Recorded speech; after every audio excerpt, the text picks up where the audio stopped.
প্রকৃতি, নিয়তি কখনোই কারোর সাথে পক্ষপাত করে না। প্রত্যেককে জীবনদান দেয়, সমান সুযোগ প্রদান করে। এটা সেই ব্যক্তির উপরে নির্ভর করে যে সে কিভাবে তার থেকে লাভবান হয়ে উঠবে। তার নির্বাচনের উপর নির্ভর করে, তার দৃষ্টিভঙ্গির উপর নির্ভর করে যে সে কতটা ধনাত্মক বা কতটা নেতিবাচক। দুই ধরনের মানুষ হন। এমন কিছু মানুষ হন যারা প্রত্যেক পরিস্থিতি, প্রত্যেক সমস্যা এবং বিপদে সুযোগ খুঁজে বের করেন। আর কিছু এমন মানুষ রয়েছেন যারা যে কোনো সুযোগে কোথাও না কোথাও থেকে একটা সমস্যা খুঁজে বের করেন। এবার আপনি কি চান? আপনি সুযোগ চান, তাহলে সুযোগ পাবেন। আপনি সমস্যা পেতে চান, সমস্যা তো আপনি চাইলেই খুঁজে পাবেন। চয়ন আপনারই, যে আপনি কতটা ধনাত্মক থাকতে চান, কতটা নেতিবাচক থাকতে চান। ধনাত্মক থাকুন, জীবনে সব কিছু সম্ভব হবে। আসুন আর আমার সাথে ভালোবেসে বলুন, রাধা রাধা। যখনই আমরা কথা বলি জলরাশির বিষয়ে, যখন আমরা তুলনা করি, তখন আমাদের খুব ভালো লাগে মিষ্টি সরোবর, পুকুর, নদী। আর আমরা অপেক্ষা করে থাকি সাগরের জন্য, সমুদ্রের জন্য। কেন করি? কারণ এই সাগর, এই সমুদ্র, এ হলো অত্যন্ত বিশাল আর ভয়ানক। এর জলও কিন্তু নোনতা, যা আমরা পান করতে পারি না। কখনো ভেবে দেখেছেন এই সমুদ্রের অন্তরে এই নোনতা জল, এই নোনতা ভাব, এটা আসে কোত্থেকে? এই যে সমুদ্র, যে প্রবাহমান নদীর থেকে যে খনিজ নির্গত হয়, তার ভান্ডার হলো এটা। সেই খনিজকে নিজের অন্তরে গ্রহণ করে, সেই নোনতা ভাব নিজের মধ্যে সমাহিত করে, আর তারপর সেই নোনতা জল বাষ্পে পরিণত হয়ে ওপরে উঠে যায়, যা মেঘ হয়ে আপনার ওপর মিষ্টি বৃষ্টি হয়ে ঝরে পড়ে। এ হলো সমুদ্রের ত্যাগ, যার জন্য আপনি মিষ্টি জল পান করতে পারছেন, সে নদী থেকেই হোক বা সরোবর থেকে। সেই জন্যই হয়তো সাগর হলো এত মহান, হয়তো সেই জন্যই রত্ন সাগরে পাওয়া যায়। তাই মনে রাখবেন, ক্ষমতা তারই হয় যে ত্যাগ করতে জানে, কোনো বিষকে নিজের মধ্যে ধারণ করে নিতে জানে। তাহলে আপনিও এটাই করুন, এতটাই শক্তিশালী হয়ে উঠুন, আর আমার সাথে ভালোবেসে বলুন, রাধা রাধা। বৃষ্টির ফোঁটা কত ছোট, কিন্তু সাগর কত বড়। হিমখণ্ড কত ছোট, হিমালয় কত বড়। কত পার্থক্য আছে দেখুন। দশরথ পুত্র রাম আর শ্রীরাম। দেখুন, একটা ফোঁটা একসাথে মিলিত হয়ে তখন এই বিশাল সাগর তৈরি হয়। সকল হিমখণ্ড যখন একসাথে মিলিত হয়, তখন এই বিশাল মহান হিমালয় গঠিত হয়। সেইভাবেই একটা ছোট্ট বনবাস দিয়ে শুরু হয়েছিল একটা যাত্রা, রাম থেকে শ্রীরাম হবার পথে, মর্যাদা পুরুষোত্তম হবার জন্য। কিন্তু এর থেকে আপনি কি শিখলেন? বিন্দু আসলে মহান নয়, মহান হলো সাগর। হিমখণ্ড মহান নয়, মহান হলো হিমালয়।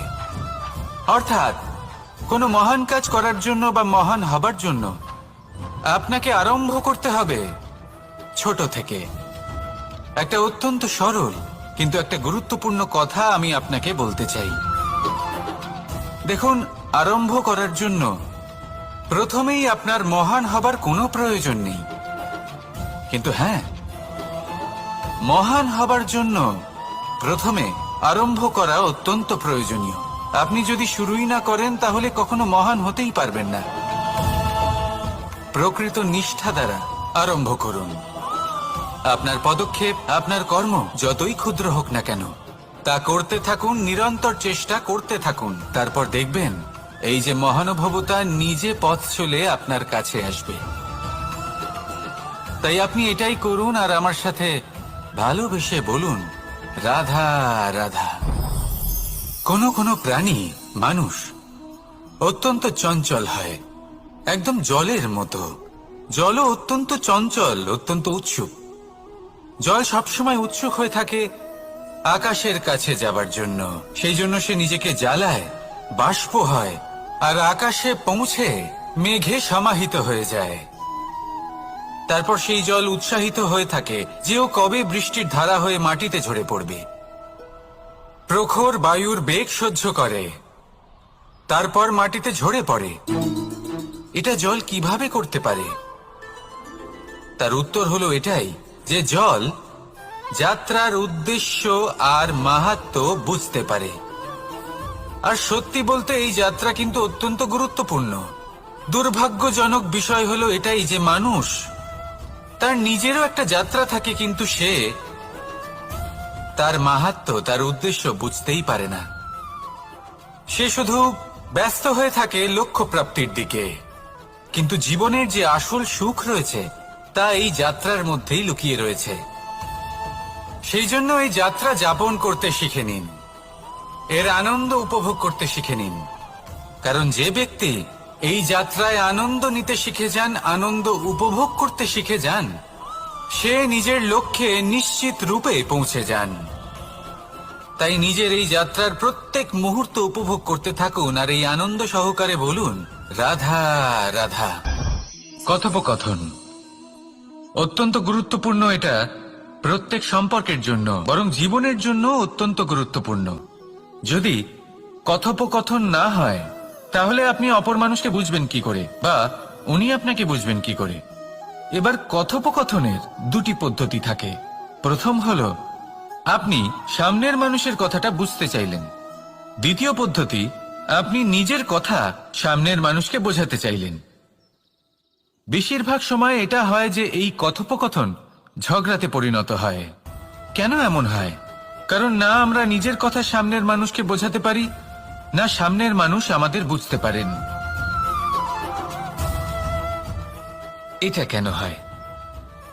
কারণ আমরা সামনের মানুষের কথাটা শুনি, কিন্তু সেটা বোঝার চেষ্টা করি না, তাকে উত্তর দিতে চাই। জীবনে সামনের মানুষের কথা শুনুন তাকে বোঝার জন্য, দেখবেন সব ভালো হয়ে যাবে।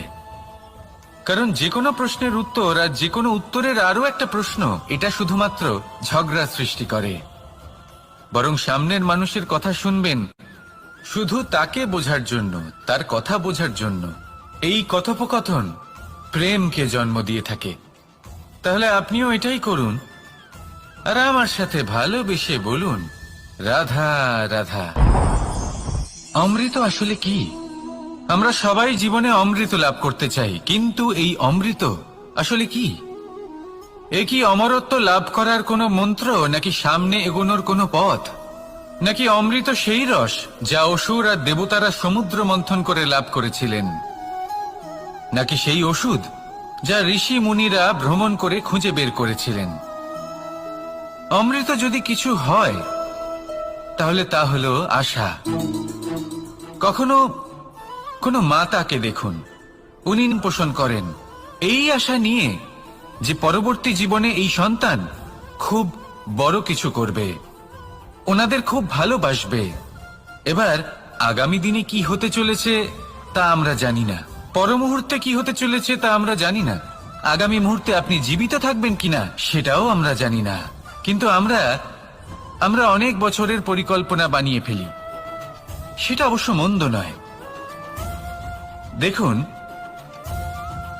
জীবন যাপন করার এই আশা, এটাই ভবিষ্যতের আধার হতে পারে।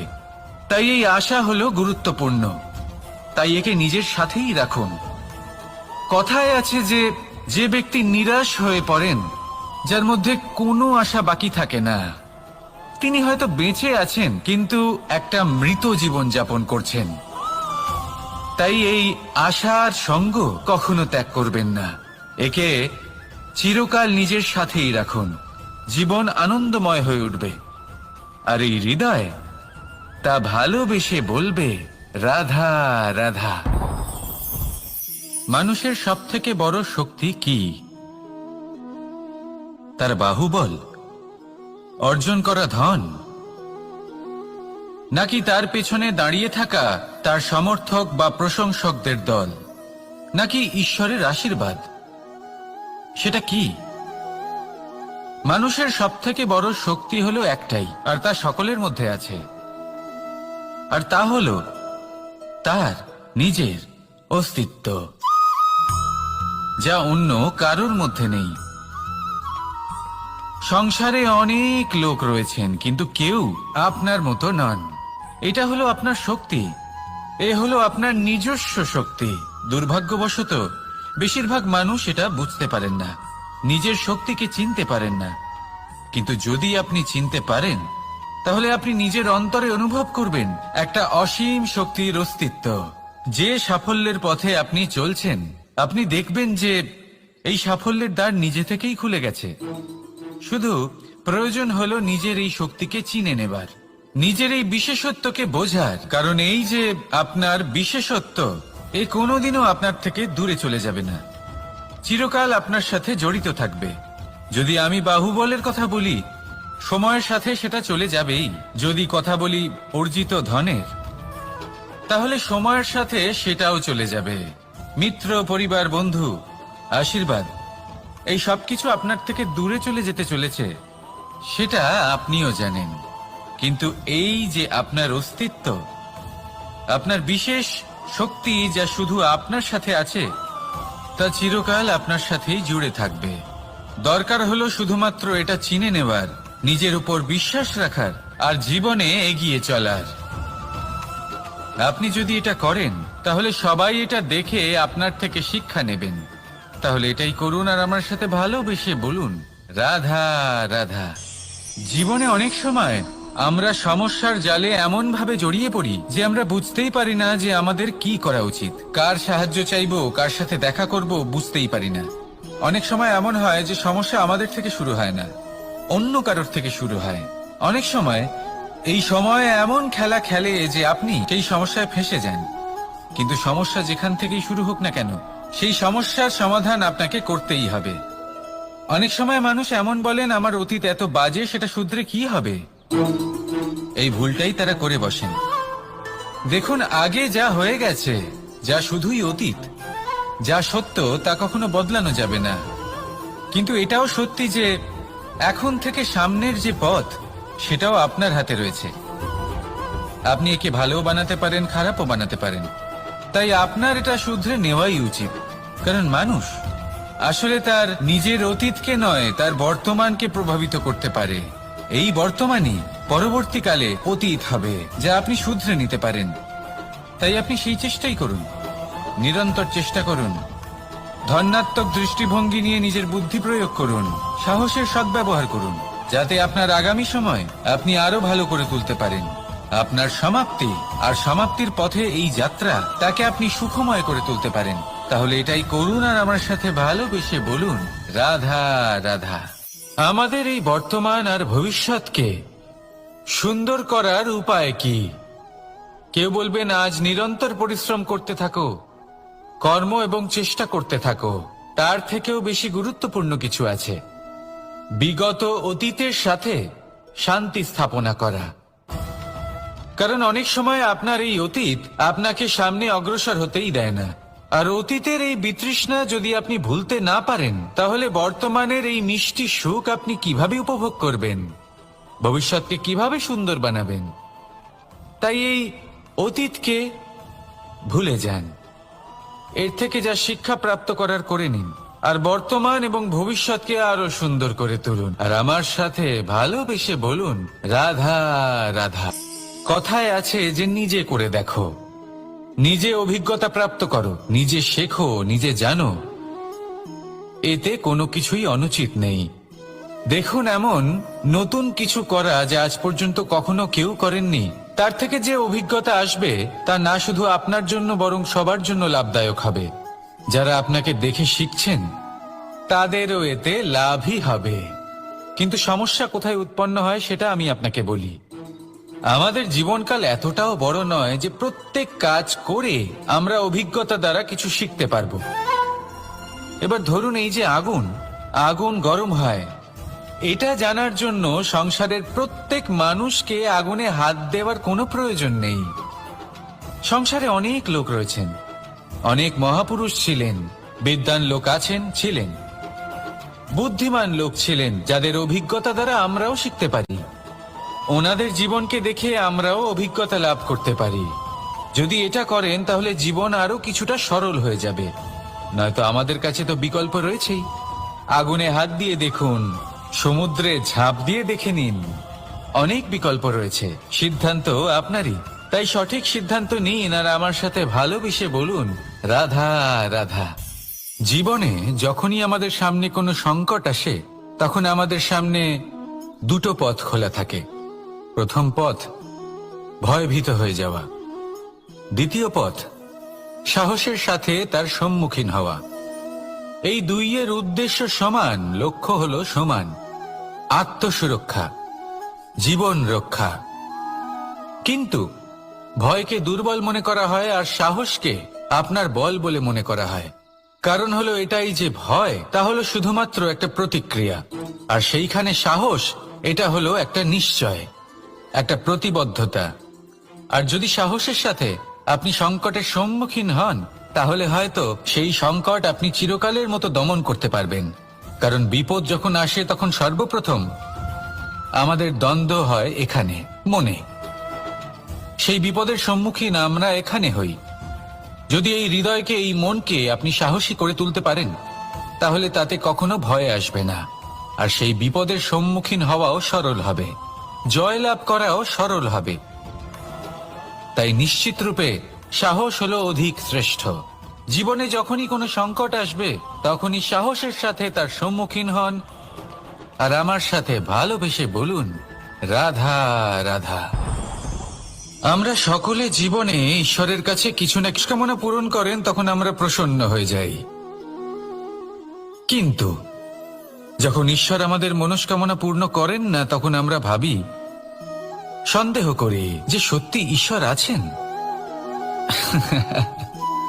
আপনাকে একটা কথা বলি, আপনি যদি ঈশ্বরের সম্মুখে নিজের ইচ্ছে বা মনস্কামনা রাখেন আর ঈশ্বর তা পূরণ করেন, তার অর্থ হলো ঈশ্বর এটা জানেন যে আপনার তার প্রয়োজন রয়েছে।